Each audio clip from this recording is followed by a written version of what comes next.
भाई और बहनों, मातृशक्ति को नमन। चैनल 24+ न्यूज़ के खास विशेष पुनरुत्थान कार्यक्रम में आप सभी का हार्दिक स्वागत है, अभिनंदन है, सत्कार है।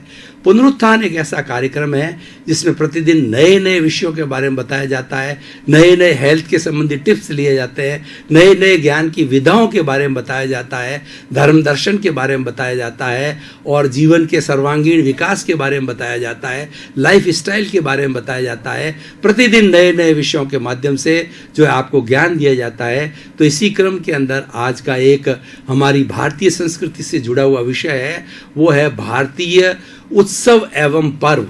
दर्शकगण, श्रोतागण, भाई और बहनों, उत्सव का अर्थ होता है कि उन्नति होना, कि जब हमारे जीवन के अंदर उन्नति होती है तो उसको उत्सव बोला जाता है।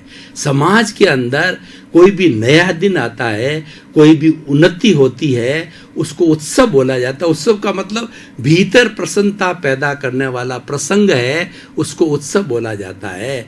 और हमारी भारतीय संस्कृति के बारे में कहा जाता है कि यूनिटी अमॉन्ग द डाइवर्सिटी।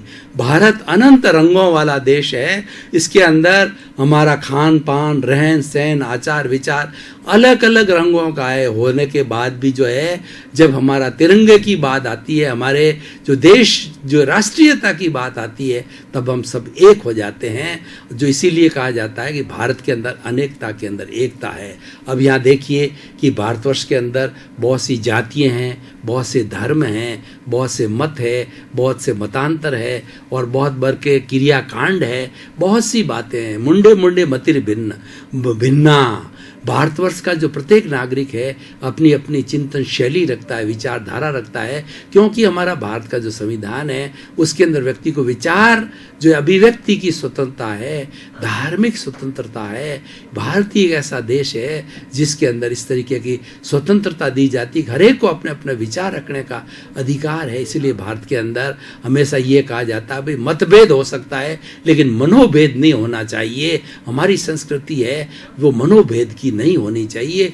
मतलब यह एक मतभेद का अर्थ होता है कि दो व्यक्ति बैठते हैं तो एक व्यक्ति का किसी प्रसंग के ऊपर एक विचार होता है, दूसरे का दूसरा विचार होता है, तो वो अपना अपना चिंतन है। लेकिन इसका अर्थ ये नहीं कि वो राग द्वेष करे, लड़ाई करे, झगड़ा करे और दूसरा क्या एक दूसरे के प्रति मन मुटाव रखे, वो हमारी बात नहीं होनी चाहिए। इसीलिए कहा जाता है कि मतभेद हो कोई चिंता नहीं, पर मनोभेद नहीं होना चाहिए, मन मुटाव नहीं होना चाहिए। तो भाई और बहनों, दर्शकगण, श्रोतागण, जो हमारे भारत के अंदर अलग अलग रंगों की मैं बात कर रहा हूँ, तो रोज यहाँ पर भारत में 365 दिन में 365 उत्सव आते हैं, क्योंकि यहाँ बहुत सी कल्चर्स जो है यहाँ निवास कर रहे हैं, बहुत से धर्म के लोग यहाँ निवास कर रहे हैं, बहुत से जो है वो जो विचारधारा के लोग यहाँ पर कर रहे हैं, बहुत से क्रियाकांड के लोग यहाँ कर रहे हैं। इसलिए प्रतिदिन बड़े बड़े उत्सव आते हैं। मैं जैसे बड़े बड़े जो उत्सव आपको बताना चाहता हूँ कि हिंदुओं के जो बड़े जो उत्सव आते हैं, त्यौहार आते हैं, होली होती है, दीपावली होती है, रक्षाबंधन होता है, शिवरात्रि होती है, रामनवमी होती है, महावीर जयंती होती है और कितने कितने हमारे बड़े बड़े महापुरुष हुए हैं या भगवान हुए हैं। हर एक की अपनी अपनी विश्वकर्मा जयंती आती है, बुद्ध जयंती आती है, हनुमान जयंती आती है। सब ये उत्सव का रूप लेती है और उसके बाद के अंदर पर्व कहा जाता है। जो पर्व, ये जो मुख्य पर्व जो है जो मैंने बताए हैं वो पर्व कहलाते हैं। होली, दीपावली, रक्षाबंधन, ये बड़े पर्व कराए जाते हैं। मुस्लिम समाज के अंदर देखें ईद का बड़ा त्यौहार कहा जाता है। क्रिश्चियनिटी में देखें हम क्रिसमस त्यौहार आता है और इस तरीके से जो है वो सिंधी कम्युनिटी के अंदर भी अपना त्यौहार आता है, सिखों का भी अपना लोहड़ी अपना त्यौहार आता है। तो हर एक के अपने अपने जो त्यौहार और पर्व आते हैं। प्रश्न ये है कि ये त्यौहार और पर्व तो आते हैं और इसके पीछे हर एक का जो अपना अपना इतिहास है। मैं उस इतिहास में नहीं जाना चाहता हूँ कि ऐसे तो जैसा मैंने बताया कि 365 दिन में 365 जो पर्व आते हैं, एक एक का मैं इतिहास बताना चाहूँगा। इतना समय नहीं है कि मैं इतिहास बता पाऊँगा। मैं जो उन उत्सव और पर्वों की प्रासंगिकता बताना चाहता हूँ कि वो उत्सव और त्यौहार जब आते हैं तो हमारे जीवन के अंदर क्या मैसेज दे के जाते हैं, जीवन को वो क्या दे करके गिफ्ट दे के जाते हैं और उससे हमको क्या लेना चाहिए। और जो आज का जो सिनेरियो जो है, आज का जो ग्लोबलाइजेशन, प्राइवेटाइजेशन और लिबरलाइजेशन का युग है, उसके अंदर उसको किस रूप में लिया जाना चाहिए। देखिए, उत्सव और पर्व आते हैं, ये सब प्रसन्नता के त्यौहार हैं। हमारे भीतर, हमारे जीवन के किसी भी कोने के अंदर जो है वो हमारा कुठाराघात है, किसी कोने के अंदर हमारी दबी हुई कोई जो है वो कहना चाहिए निराशा है, उसको दूर करने के लिए ये त्योहार आते हैं, पर्व आते हैं।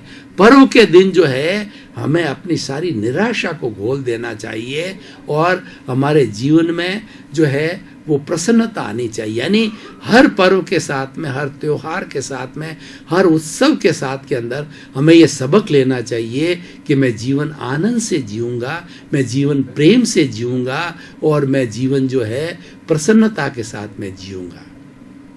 भाई और बहनों, ये सबसे बड़ा मोटिव है जो मैं कहना चाहता हूँ इस एपिसोड के माध्यम से, कि हमारे उत्सव, त्योहार और ये पर्व जो है ये आनंदमय जीवन देने का, जीवन जीने का सबक सिखाते हैं। और जैसे कि ज़्यादा हर एक का अपना अपना त्यौहार होता है, पर्व होता है, उत्सव होता है, तो हमें एक दूसरे के प्रति संभाव रखना चाहिए। जैसे कि सर्वधर्म समभाव की बात कही जाती है कि हिंदुस्तान के अंदर कितने तरह के धर्म हैं, कितने तरह के दर्शन हैं, तो हम साथ शांतिपूर्ण से अस्तित्व से सारे लोग एक साथ जिए और अपना अपना उत्सव मनाएं। वो संभव कब है कि जब एक दूसरे की काट नहीं करेंगे, जब हम एक दूसरे के प्रति घृणा नहीं करेंगे, जब एक दूसरे के प्रति ईर्ष्या नहीं करेंगे। अपना अपना त्यौहार है, मान लीजिए मुस्लिम जो है ईद का त्यौहार मना रहे हैं तो हमें उन्हें ईद मुबारक देनी चाहिए, उनके जो है पर्व के समय शरीक होना चाहिए, उनकी जो पद्धति है उसके अंदर भी भाग लेना चाहिए। उससे क्या होता है, भाईचारा बढ़ता है, भातृत्व बढ़ता है, प्रेम बढ़ता है, सहानुभूति बढ़ती है। भाई और बहनों, अच्छा जीवन जीने के लिए ये मुख्य सूत्र यही है, प्रसन्नता, आनंद, शांति और सहनशीलता, सहानुभूति, भाईचारा, सद्भावना, नैतिकता। ये हमारे ऐसे ऐसे जो है सिद्धांत है भारतीय संस्कृति के, कि जिसके माध्यम से अच्छा जीवन जिया जा सकता है। ये सूत्र है हमारे अच्छे जीवन शैली के, उसके अनुरूप जीना चाहिए। तो भाई और बहनों, दर्शकगण, श्रोतागण, अब देखिए मेडिकल साइंस के आधार पर जो है मैं उत्सव का और त्यौहार की बात करूं तो ये हमारे जीवन के अंदर क्या परिवर्तन लाते हैं। हमारा सारे शरीर का संचालन होता है वो हार्मोन्स के माध्यम से होता है और हमारे हर क्षण जो है ये हार्मोन जो है बदलते रहते हैं। कुछ ऐसे हार्मोन हैं जो हमारे निराशा पैदा करते हैं, कुछ ऐसे हार्मोन हैं जो प्रसन्नता पैदा करते हैं, आनंद पैदा करते हैं। तो जो उत्सव, त्योहार, पर्व आते हैं वो हमारे हार्मोन्स को बदल देते हैं और हमारे भीतर जो है एक गुदगुदी पैदा करते हैं। एग्जैक्ट वर्ड में बात कहूँ कि ये गुदगुदी पैदा करते हैं, उससे जो है हमारा चित्त प्रसन्न हो जाता है। डांस के माध्यम से, नृत्यों के माध्यम से, अच्छे संगीत के माध्यम से, अच्छे गीत के माध्यम से जो है हम जो है अपने आप के अंदर इतना शराबोर हो जाते हैं, हम उसके अंदर इतने खो जाते हैं कि अपने आप को भूल जाते हैं। उससे क्या होता है कि हमारे शरीर के सारा डिसअपॉइंटमेंट है, सारी निराशा है, वो जो है वो समाप्त हो जाती है। ये इसका सबसे बड़ा जो रासायनिक परिवर्तन भी मेडिकल साइंस के आधार पर होता है। और दूसरा ये है, किसी देश का अच्छा संचालन करने के लिए उस देश में यूनिटी होनी चाहिए, उस देश के अंदर भाईचारा होना चाहिए, उस देश में प्रेम होना चाहिए। मैं आपको एक उदाहरण के तौर पर बताना चाहता हूँ कि मान लीजिए हम किसी रोड के ऊपर चल रहे हैं, रोड पे बहुत से वाहन चलते हैं, अब किसी न किसी कारण से किसी की दुर्घटना हो जाती है और वो व्यक्ति जो है वो गिर जाता है, चाहे स्कूटर से हो, चाहे पैदल हो, चाहे जो है वो बाइसिकल पे हो। कोई व्यक्ति गिर गया, एक गिर गया, दो गिर गया, तो जब गिर जाते हैं तो हमारा ये कर्तव्य बनता है कि हम भी रुक करके उसकी स्थिति को संभालें, उसको हॉस्पिटल ले जावें, उपचार ले जाएं। और आज सरकार ने, पहले तो क्या सरकार जो है वो इसके बारे के अंदर बहुत मौन थी, कोई नियम नहीं। अब सरकार ने जब ज़्यादा दुर्घटनाएं घटित होने लग गई है तो उन्होंने ये नियम बना लिया है कि कोई भी व्यक्ति का उपचार करने के लिए अगर हॉस्पिटल जाता है, लाता है, तो उसके ऊपर कोई तरह का एक्शन, उसके सवाल जवाब वगैरह नहीं किए जाएंगे, क्योंकि हमें उसको, इंसान को बचाना है। अगर उस वक्त के अंदर सारे लोग, अगर वह व्यक्ति गिर गया नीचे, उसका कुछ भी हो सकता है, ब्रेन हेमरेज हो सकता है, हार्ट फेल हो सकता है, और खून गिर जाता है, कुछ भी हो सकता है, तो हमारी प्राथमिकता क्या है? हमारी प्राथमिकता ये है उस व्यक्ति को बचाया जाए। ऐसा नहीं किसी व्यक्ति को जो है वो पुलिस के जो है वो उसके हथकंडे के अंदर फंसा दिया जाए, कानून में फंसा दिया जाए, ये नियति नहीं। उस व्यक्ति को बचाना है, क्योंकि व्यक्ति मुख्य होता है, समाज का सबसे बड़ा घटक व्यक्ति होता है। तो व्यक्ति जो है वह समाज व्यक्ति के लिए, व्यक्ति समाज के लिए नहीं है। क्योंकि समाज किसे कहते हैं? व्यक्तियों के समूह को समाज कहते हैं। अगर व्यक्ति नहीं होगा, घटक ही नहीं होगा, तो समाज कहाँ से बनेगा? एक अंगूर नहीं है तो गुच्छा कहाँ से बनेगा? एक अंगूर के बीज से कई गुच्छे बनते हैं। तो मुख्य व्यक्ति है, राज्य हो, देश हो, समाज हो, परिवार हो, मुख्य व्यक्ति है। उस व्यक्ति को बचाना है, व्यक्ति को सुधारना है, व्यक्ति के अंदर परिवर्तन लाना है। तो इस तरीके से जो सारे उत्सव और त्योहार, पर्व जितने आते हैं, वो हमारे में भाईचारे का पाठ पढ़ाते हैं। दर्शकगण, श्रोतागण, भाई और बहनों, हम काफ़ी लंबे समय से निर्धारित विषय के ऊपर विवेचन कर रहे थे। अब हम थोड़े समय का ब्रेक ले रहे हैं। ब्रेक के बाद पुनः हाजिर। ब्रेक के बाद मानसिक रूप से, शारीरिक रूप से ताजगी महसूस कर रहे हैं। हमारा जो निर्धारित आज का विषय है उसको पुनः प्रारंभ करें। अगर मानव धर्म की बात करें तो हम सभी मानव सब एक से हैं। किसी मानव का खून निकाल के देख लीजिए, हर एक का खून जो है वो लाल होगा, किसी का खून सफ़ेद नहीं होगा। इसीलिए आज मानव धर्म के लिए कहा जाता है कि one earth, one sky, one God, one religion. What is that religion? That is मानव धर्म, ह्यूमैनिटी। ह्यूमैनिटी सबसे बड़ा धर्म है कि हम मानव को कैसे बचावें, मानव का कैसे सुधार करें और मानव की कैसे हेल्प करें, मानव का कैसे विकास करें। ये मुख्य बात होती है। और यही बात उत्सव के अंदर, पर्व के अंदर, त्योहार के अंदर भी यही बात आती है। तो भाई और बहनों, दर्शकगण, श्रोतागण, मैं इस एपिसोड के माध्यम से आपको बताना चाहता हूँ कि उत्सव के दिन सरकार भी छुट्टी रखती है और कई संस्थाएं होती है वो भी छुट्टी रखते हैं, बड़ी बड़ी फैक्ट्रीज होती है, प्रतिष्ठान होते हैं वो भी छुट्टी रखते हैं। छुट्टी क्यों रखी जाती है? इसका कारण ये है कि व्यक्ति अगर जब अपने कार्य प्रणाली के अंदर आ जाता है, अपनी कर्म भूमि पर आ जाता है, अपने कर्म क्षेत्र में आ जाता है, तो 8 घंटा, 10 घंटा, 12 घंटा इतना बिजी रहता है कि अपने परिवार के सदस्य के साथ बैठ के इंटरेक्शन करना, उसको कहीं घुमाने ले जाना या उसके साथ के अंदर कुछ गपशप करना का समय नहीं मिलता है। तो ये छुट्टी रखने का पर्पज़ क्या है? उससे हमारा पारिवारिक स्नेह बढ़ता है कि हम परिवार के साथ, पति पत्नी के साथ में, बच्चों के साथ में जो है हम उस त्यौहार को अटेंड करने। जैसे देखिए, उदाहरण के तौर पर मान हनुमान जयंती का त्यौहार है, तो हनुमान जयंती के दिन जो है खूब जो है वो अपने रामायण के गीत गाए जाते हैं, मंदिरों में कीर्तन होते हैं, मिठाइयाँ बांटी जाती है, झांकियाँ निकाली जाती है। क्यों? हनुमान जी जो है वो सबसे बड़े महावीर है, बड़े बड़े योद्धा है। जैनों की महावीर जयंती निकलती है, बड़ी बड़ी झांकियाँ निकलती है। और पूरा देखिए, जोधपुर की महावीर जयंती का एक बड़ा अनूठा उदाहरण ये है कि सारा जैन समाज जो 20,000 की परिवारों का समाज है, वो सारा समाज मिलकर के महावीर जयंती के दिन सब एक हो जाते हैं और वो आकर के बड़ा उत्सव मनाते हैं। महावीर जयंती के जो है जियो और जीने दो, अहिंसा, सत्य, परिग्रह और संयम खलु जीवन, ऐसे नारे लगाते हैं और शांतिपूर्ण ढंग से। ऐसा नहीं है कि किसी भी ट्रैफिक को रोक दिया, किसी के साथ लड़ाई किया, झगड़ा किया, वो नहीं। बड़ी तमीज़ के साथ के वो नारे लगा करके लोगों को ये सबक देते हैं कि भगवान महावीर हमारे भारत में ऐसे हुए हैं जिन्होंने अहिंसा का पाठ पढ़ा है। अहिंसा परमो धर्म की बात कही गई है और सर्वभूतेषु संयम अहिंसा, हम किसी प्राणी को दुख ना दें, ऐसा कार्य। जब ऐसी अच्छी अच्छी बातें पूरे समाज को बताई जाती है, झांकी के माध्यम से, रैली के माध्यम से, भजन के माध्यम से, कीर्तन के माध्यम से और सामूहिक लोगों के मिलने जुलने के सत्संग के माध्यम से, देखिए कितना प्रेम बढ़ता है, कितना वात्सल्य बढ़ता है, कितना स्नेह बढ़ता है। तो भाई और बहनों, दर्शकगण, श्रोतागण, अगर हमारे समाज के अंदर ये उत्सव, पर्व, त्योहार न हो तो समाज में बड़ी रिक्तता आ जाती है। व्यक्ति सूना सूना लगता है, उसका मन मयूर है, वो नाचता नहीं है। मन मयूर हर वक्त अशांत रहता है, हर वक्त अपने काम काज के अंदर खोया रहता है, बोरिंग लगता है कि आज कुछ नया नहीं हो रहा है।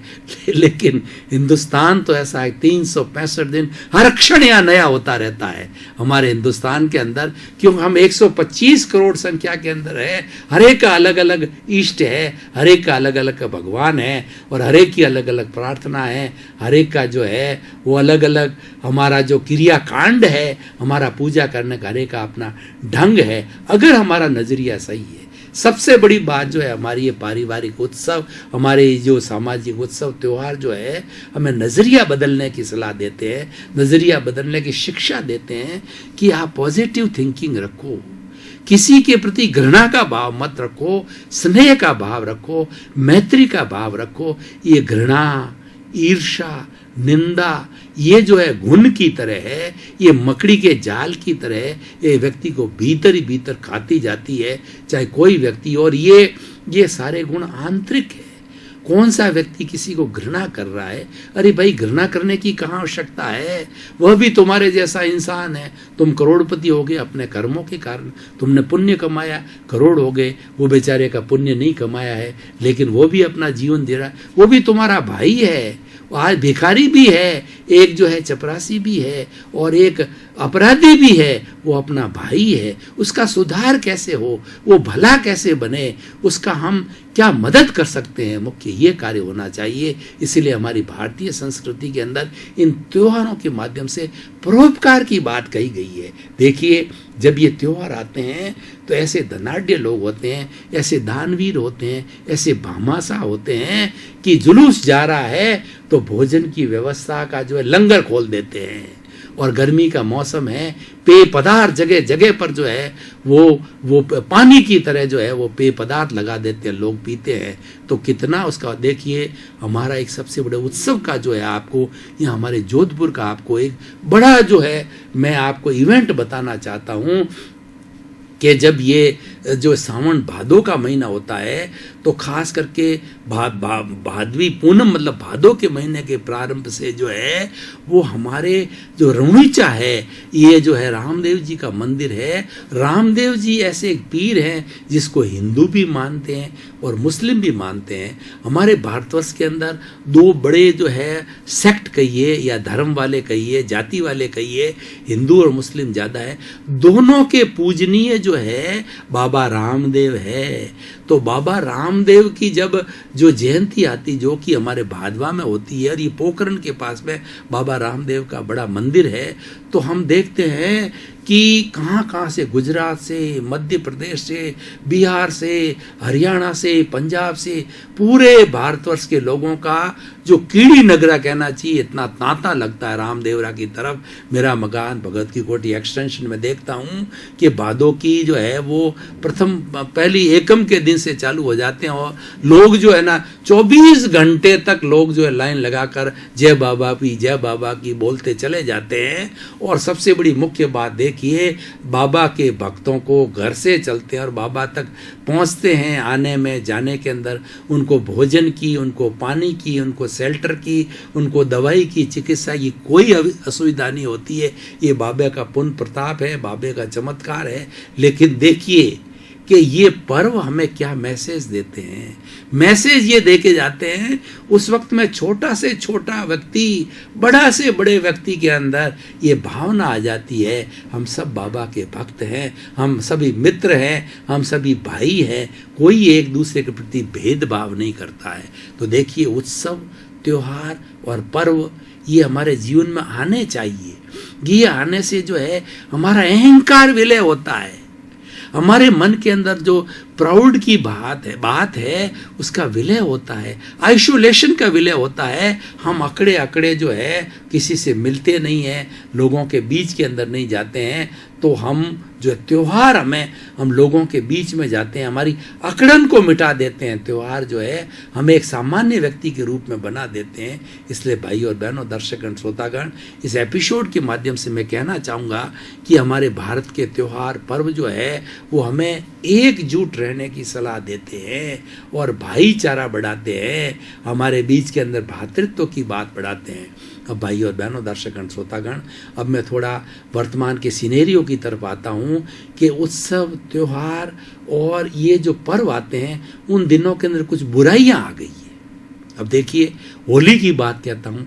होली रंगों का त्योहार है और ये विविध रंग जो हम एक दूसरे ऊपर लगाते हैं, इसका मतलब हमारे जीवन के अंदर विविध विविध तरह के रंग है। प्रसन्नता का रंग, आनंद का रंग, मित्रता का रंग, सहानुभूति का रंग और मैत्री का रंग, ये सब रंग है। और ये उस रंगों की होली जो है हमारे भीतर खेलनी है, यानी हमारा अंतश है, हमारा अंतःकरण है, इन जो है गुणों रूपी रंगों से जो है भर जाए। उस दर्शकगण, श्रोतागण, भाई और बहनों, आपका बहुत बहुत धन्यवाद, आपके पास साधुवाद, आपको साधुवाद और आपको जो धन्यवाद, कृतज्ञता कि आप पुनरुत्थान कार्यक्रम को प्रतिदिन बड़े इंटरेस्ट के साथ, बड़े चाव के साथ के अंदर देख रहे हैं। और पुनरुत्थान कार्यक्रम का हमारा उद्देश्य है व्यक्ति सुधरे व्यक्ति, समाज व्यक्ति से राष्ट्र स्वयं सुधरेगा। हम हर मनुष्य के अंदर पॉजिटिव थिंकिंग डालना चाहते हैं। ये पॉजिटिव थिंकिंग तुम्हारा ईश्वर है, पॉजिटिव थिंकिंग तुम्हारा भगवान है, पॉजिटिव थिंकिंग तुम्हारा सब कुछ है। हम हर व्यक्ति के अंदर पॉजिटिव थिंकिंग इस पुनरुत्थान कार्यक्रम के माध्यम से डालना चाहते हैं, क्योंकि जगत कल्याण जो है वो हमारा मुख्य उद्देश्य है। सर्वे भवन्तु सुखिनः, सर्वे भवन्तु निरामया। इसी क्रम में आपका जीवन आनंदमय हो, प्रेममय हो, सुखमय हो और अपने परिवार के साथ में लंबे समय शतायु दीर्घायु होकर के आप खूब समाज की सेवा करें, परोपकार करें। आपके प्रति मंगल।